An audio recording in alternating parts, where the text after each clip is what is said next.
Well, good afternoon, everybody. Good afternoon, everybody. How are you? What you got going on? I'm hoping it's me and Angela B. Hey, Miss Angela Brown. Hey, dear. Good to see you again.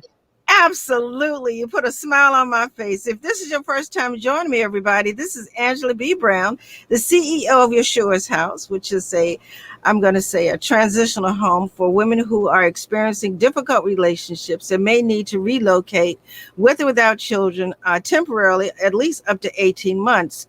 She is located in Petersburg, Virginia, and she has 2 locations. So we'll be talking about that later. I'm the CEO of Storm Talk 365 Radio, which is a faith-based podcast network helping you to talk to the storms in your life. I'm also the CEO of Storm Radio 24/7, where we talk about arts, business, entertainment, and more. And again, welcome, Angela. Thank you so much for taking the time out once a month around 1 p.m. Eastern Time to share tidbits to women who may or may not be aware that they are in abusive relationships. The past videos that you have done are now centralized on a YouTube channel on Storm Talk 365 Thank you. under limited resources. So they can find all of your videos right there, going back from the first day you started. Today, we're going to talk about, wow, I had to really get into this one. Let's talk about your topic, Angela. But before we begin, are there any announcements you'd like to make before we move forward?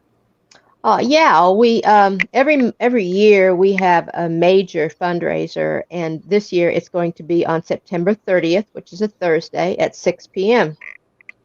And it will be a hybrid event, so there will be a few of us right there, and there will be the Zoom audience. And hoping you can save the date, September 30th, 6 p.m. We do ask for a $20 contribution because this is our major fundraiser. So we have a speaker, which I cannot announce yet, but I'm excited about her, and I will be talking to you about her. And you can follow us on Facebook to get more information, and also on our website. All right, there you have it. More information to come about the major fundraiser at the end of September. She has a special guest that she'll be sharing with you all when she's ready, I guess. But if it was anything like J.B. Bryant, who's been a speaker for your fundraisers, I'm sure this one is going to be equally as impactful. So thank you for sharing that. So what's your topic today, Angela? Would you read what I typed? Can you see that? Because I can't see it. I can't see it, dear. Okay, hold on a second. So today our topic is assessing the odds and our comfort zone. She says we have to conquer 2 enemies to move forward: our human reasoning and our comfort zone. They will keep us trapped in the now. Right. Okay. So I'm kind of using the 2 terms interchangeably. Our human reasoning and assessing the odds are connected. You know how we're always saying, well, what's the chance of that?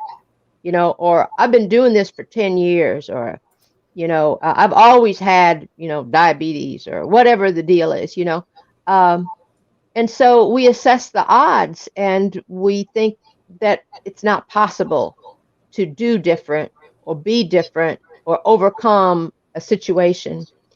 And we have to put human reasoning in a box, because human reasoning is not the finest reasoning we can have, Girl, you've been in my brain since you've been gone, but keep going. Yeah, there is one who knows more than we. And if we're not going to the source of our own intellect, our own spirit, if we're not going to that source to get direction on what we can do, what we should do, what we're capable of doing, because we could quote some scripture, I can do all things through Christ who strengthens me, right? And I know the plans He has for me are greater than any plans I can imagine. So we're going to set that aside for now, but we're going to try to be really practical about how that impacts us when we lean on our human reasoning. And the second enemy is our comfort zone. Because when we get comfortable, And we can be comfortable in an extremely uncomfortable situation.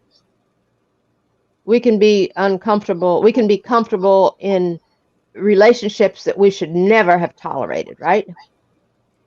And when we are afraid to leave our comfort zone, we won't be able to move out of the now. So, human reasoning or assessing the odds against us and our comfort zone can leave us trapped like a gutter ball in bowling. You know, can't score, can't compete, can't progress. So, um, these two enemies, I'm calling them enemies. These two enemies have to be overcome for us to move, because they work together to keep us where we're at in the now. And no matter how dysfunctional or painful that place is, these two, our enemies, which are in us, can keep us from moving forward. So, how do we attack them? Well, first of all, we need to see them for who they are. They are addictions. A comfort zone is a habit. This is my habit. This is what I'm used to. So I am addicted to this situation, this person, this place, this job, right? This ceiling that I think I can't go above. I'm addicted to that comfort zone. I had a cousin, and she's growing now, but she was like in her 30s, and her place of business, she worked for the Indianapolis Star in Indiana, and they offered her a promotion. And when she went on break, she just started to weep.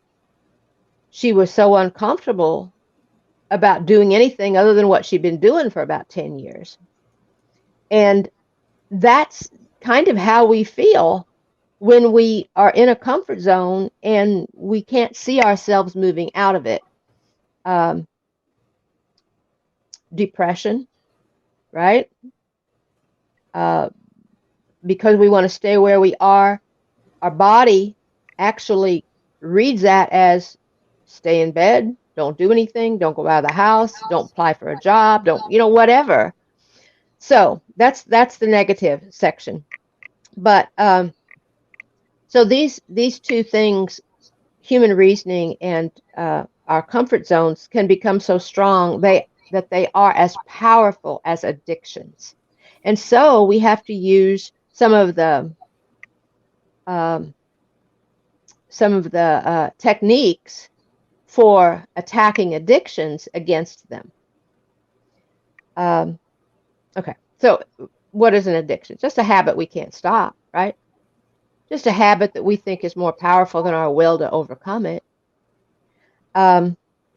So before we go any further, what I want to invite our listeners to do is identify what it is that is keeping you from going to the next level, or something that's constantly been a problem for you, and write it down, and write it down in the positive. It may be undermining your effectiveness as a person, undermining your effectiveness as a role model, or as a parent, or as a leader. Write it down and think, what difference would it make in your life if you overcame it? If you saw it as the enemy that's keeping you down, keeping you from reaching your next goal, if you saw it like that, how could you handle it differently? So write it as a positive statement. Now, I wrote mine down.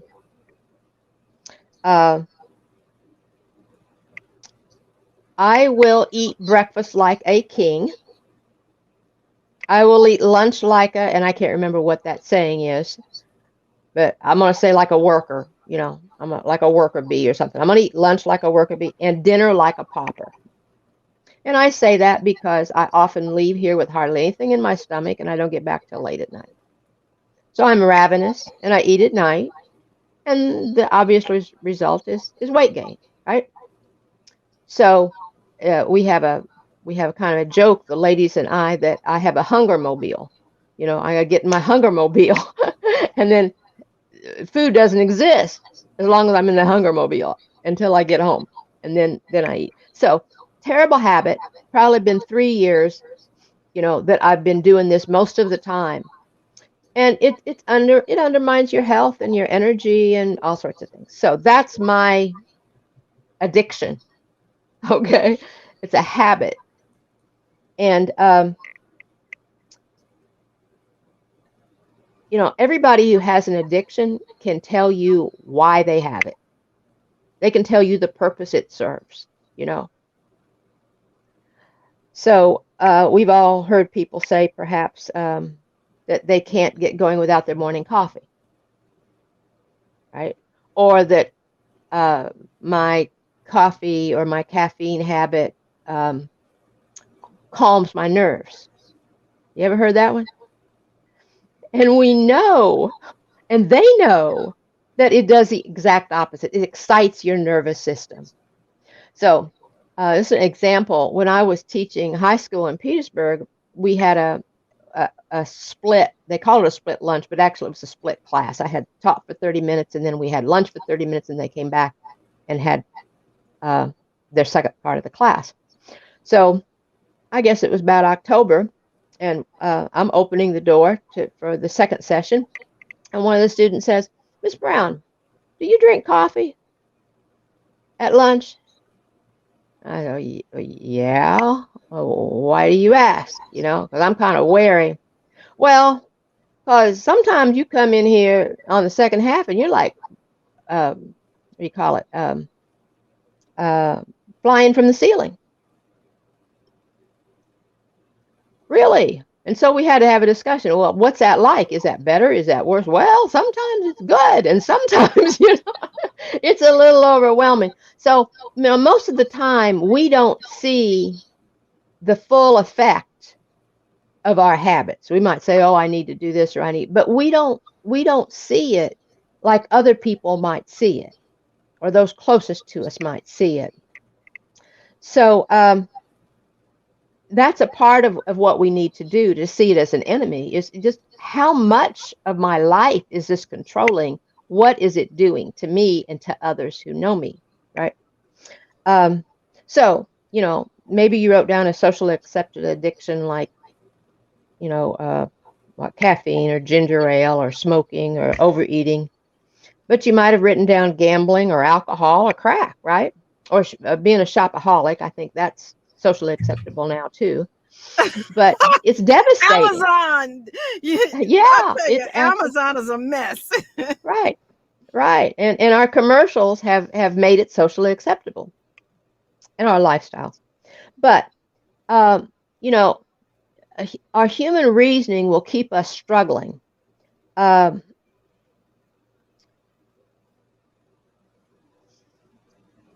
so I'm thinking uh, about what a crack addict may say. Okay, you got something? Go ahead. No, well, while you're thinking about it, I can take a little short break. Sure, Because sure. I'm thinking about, should addictions be socially acceptable on any level? That means that our society has some correcting to do when we allow addictions to be socially acceptable. Absolutely. I'm And good putting for those the two, economy. putting those two in the same sentence seems like, okay, I'm going to eat a peanut butter and mayonnaise sandwich. It's like, they may match, but they don't mix. You see what I'm saying? All right, everybody. I'm gonna take a short break, and we'll come back for the second half of this two-parter. And I'm looking forward to what she has to say. But to say that addictions are socially acceptable means that we have some fixing to do. All right, everybody. Hold on just one second. Thank you.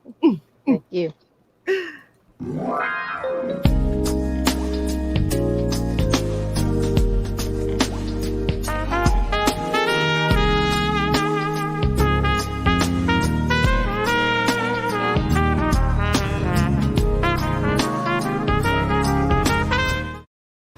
Hey, everybody. Thank you so much for joining us. We have Angela B. Brown back with us. She was out for a month or so, but she's come back with a two-part topic. I'm really excited about that. Before we left, she said something that really got me smiling that addictions are socially acceptable now. But before we move on to the second part, what you just saw was a short commercial about me. That's right, Ms. B, positively Ms. B. I'm on TV. Did you know? No, you Hey. didn't. I'm on TV. I'm on DirecTV, Tiki Live, Apple TV, wherever you can find me. Also sponsored on the Preach the Word Network every Friday morning, 9 a.m. East Coast time. I have a show that's called me, Ms. B, spiritual realist. I use scriptures and simply say, if it's true, how's it working for you? So many of us say we believe in scriptures, but if it's true, are you applying it and is it working for you? So that's what I do for about 30 minutes every Friday. You can also find it on my YouTube channel, which is listed under Positively Ms. B. All of my episodes are uploaded weekly, so you can keep current. Speaking of YouTube channel, Angela Brown is also on YouTube. I mentioned it earlier. She has limited resources. All of her episodes since she started have since been uploaded. And I'm inviting you to go back and catch up on it because she's helping us to understand what it's like to recognize unhealthy relationships, what to do about it, and also recognize our true potential, especially where she went into Maslow. So, Angela, let's continue with this topic for the next 15 minutes. What are we talking about? Well, I want to say you have overcome these addictions, the addiction of human reasoning, of assessing the odds and letting that assessment keep you down, or you wouldn't be doing what you're doing. Yep. Oh, Okay, that's a positive. And the next thing that you overcame is what we're going to talk about next, the comfort zone. You got out of your comfort zone. This couldn't have been comfortable to you at one point, right? This is a whole new zone. You zoned up. So, I zoned up. You so, go, girl. so the last Go. thing, so the last thing we said was that, human reasoning can keep us in the now, which could be the dead end, or it can drag us down a rabbit hole, right? So, what's the cure for this first enemy, human reasoning? Well, surprise, stop thinking. You know I have something to say, but I'm gonna be quiet. Keep going. Stop thinking, because that's the problem. We need new input, not the old input, not the old mind with the old mindset. Um, so, for example, you look at your living room and you say, "Oh, I want to rearrange this furniture. It's been like this forever," but you keep looking at it and you can't figure out what to do differently than what you've had for a while. And so what's the cure? What do you do when you want to arrange furniture but you can't think of another way to arrange it? What do I do? What Or do what you do? Yeah, what did I do? What did I do? I anytime. don't do it anymore, but Okay. what did I do? Um, to be honest with you, you have to tell yourself, no, I'm going to do this. She's right. It's your mindset. Whatever it is, it's important for you to do. You have to tell your mind, go somewhere and sit down somewhere because I'm going to do this. And so we don't want to handle everything spiritually, but it's a spiritual choice. Whatever you do, you need to work at it as if you're working for the Lord. And if you feel that there's a change that needs to be made, then you say, Lord, I do this for you. All right. Okay. So, if you something as practical as changing the arrangement of your living room, you have to start taking things off the walls and moving the furniture, even if you don't know where it goes, right? I put it in the middle of the floor. That's Yeah, what I did. I put right. everything in the See middle it of the like floor and go, a new space. You can also bring somebody else in who has new eyes, and you say, "What would you do with this room?" But you can't follow their advice because it can't just be their advice because you may not be comfortable with it. But you need a new mindset. You need to erase the what you have been seeing. So so that's what we have to do when our mind has told us that something's not possible, but we know in our spirit that we're supposed to do this thing. We have to erase everything, stop thinking, and go to a new source. And we kind of know what that is because we know where we are on this episode. And when you and I talk, we're talking about the one who can change us all. But the second enemy is our comfort zone. So we can't see ourselves navigating in another way in our living room. We can't see ourselves living life as we know it now without that substance or that habit, any kind of habit that we have. So, when you might not, let's say we can't see ourselves enjoying a meal without a drink afterwards, or without a smoke afterwards, or without dessert afterwards, or we can't see going to a party without the substances that will help us enjoy the party, right? So you got to erase that. But that's our comfort zone. And when you see my comfort zone is the problem, it's the enemy, and our human reasoning is no help. You got to conquer them both. So what's the cure for getting out of your comfort zone? Well, stop looking at yourself to do it. Stop looking at yourself. You are in a rut. You're like the gutter ball, not hitting the pins. You're in a rut. So you seek new input. And, from where? From whom? Self-help books are great, but they're not all great. They're not all inspired, and they're not all inspiring, are they? But there's one self-help book that has had so many reviews, you can't ignore it. Oh. It's been a bestseller for thousands of years. Thousands of people have reviewed it, have testimonies about it, have lived changed lives because of it. And unlike most books, you can actually talk to the author. Girl. You can talk to the Boom. author. You can ask him how to go about overcoming in whatever situation you're in, because he knows your particular case. And he knows you better than a therapist ever could, no matter how many years you spent with a therapist. He can keep your confidences. He can keep those, and he will. And he knows the plans that he has for you, plans for good and not of evil, to give you a future and a hope, right? Jeremiah. Well, finally, just to, why do we get into these unhealthy habits to begin with? Why do we get into these ruts that become addictions? And, we've heard a lot about our inner child, and we're supposed to listen to our inner child, and we're supposed to be good to our inner child. But there is an inner child in us that is not that adorable little kid that we want to support and protect her dreams and things that psychologists have told us. There's an inner child in us that's a brat. And that brat says, I want, and if I don't get, this is what I'm going to do. And this inner child has no respect for people who are wiser than her. She doesn't exercise any of that childlike humility. This inner child is a fool, So if we have an addiction that is so strong that we don't know how we're going to overcome it, we got to deal with that inner child too. And we have to become the inner parent. We have to activate the inner parent. And just like the child had control and everybody was miserable, the parent has to rise up and say, no, we're not doing that. We've done that for 10 years or 3 years or whatever, but we're not doing that anymore, because we have a goal. We have a life. We have things that are calling us, and it's going to be an abundant life that we live when we start doing this. You can put that child down. Yep.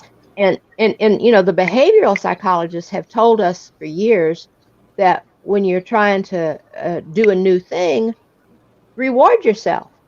When you make, you don't just put the goal out there in a year, I'm going to do this, I'm going to accomplish this. You do those incremental goals, and you reward yourself when you meet them. So we should reward ourselves just like we would reward the child when, very good, very obedient. You didn't talk back and you did that. And so we're going to do whatever. But you don't reward them with the thing that they're addicted to, right? You don't get a drink because you didn't get a drink for a week, okay? You don't get dessert because you stayed on your diet plan, whatever the deal is. So So listen to your inner parent and reward your own good behavior. You know, celebrate your victories and give God the glory. Because if that Hallelujah. was your self-help book, you don't want to leave him out of any part of it, including the festivities, you know. Um, well, let's see. I think some people think rules are to keep you from having fun, but his rules, God's rules, are designed to give you abundant life, which is the most fun you'll ever have. And the great thing about living by his principles is that it keeps building and building and building, and life just keeps getting better and better. And that's why he can say, I came that you might have life and have it more abundantly. Right? It's just going to keep building, and life is going to get better and better and better. So I try not to speak just to what ladies in our homes might need, but to what all of us need. But certainly, I'm telling you, this has been something we've dealt with in our support group. These are the things you have to address: activating the inner parent and choosing what's best for your life and listening to your inner voice too, which is from the Spirit of God Himself. And I really am surprised you went as deep as you did, but I think I want to add to this list of addictions is bad relationships.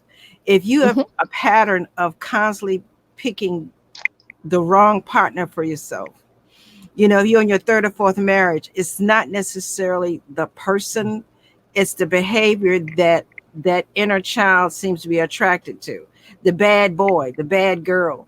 And it's not going to work out, but you haven't done anything to do anything different, to choose different for yourself.